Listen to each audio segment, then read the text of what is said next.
Blackwater Bossing, hindi na pinatatlo pa na laro itong si Ricky Ledo na kanilang kinuhang import ngayong 49 PBA Governors Cup dahil Blackwater eto't kumuha na ng kapalit na import.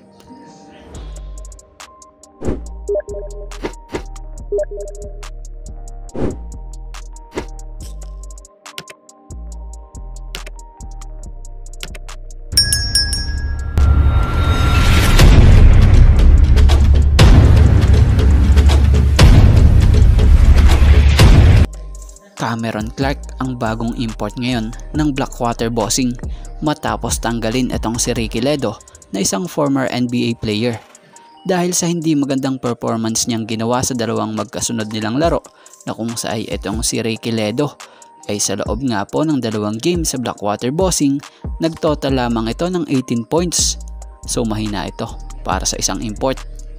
At about sa Blackwater Bossing batay sa report ngayong Sunday maglalaro ang Bossing ng walang import kontra San Miguel Beermen dahil wala pang araw po dito sa bansa itong si Cameron Clark. Pero inaasahan sa lalong madaling panahon ito'y darating na dito sa bansa para mag-import sa Blackwater Bossing. So ang maganda kay Clark na kinuha nga po ng Blackwater Bossing ito'y familiar na sa laro ng mga Pinoy at laro dito sa Pilipinas.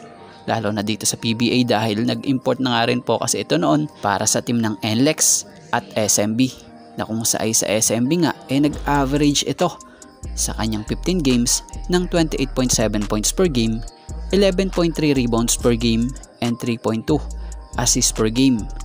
So si Cameron Clark darating sa Blackwater ng fresh at kondisyon dahil huling naglaro nga ito sa P-League para sa team ng Kaohsiung 17 Live Steelers bago napunta ngayon dito sa Blackwater Bossing.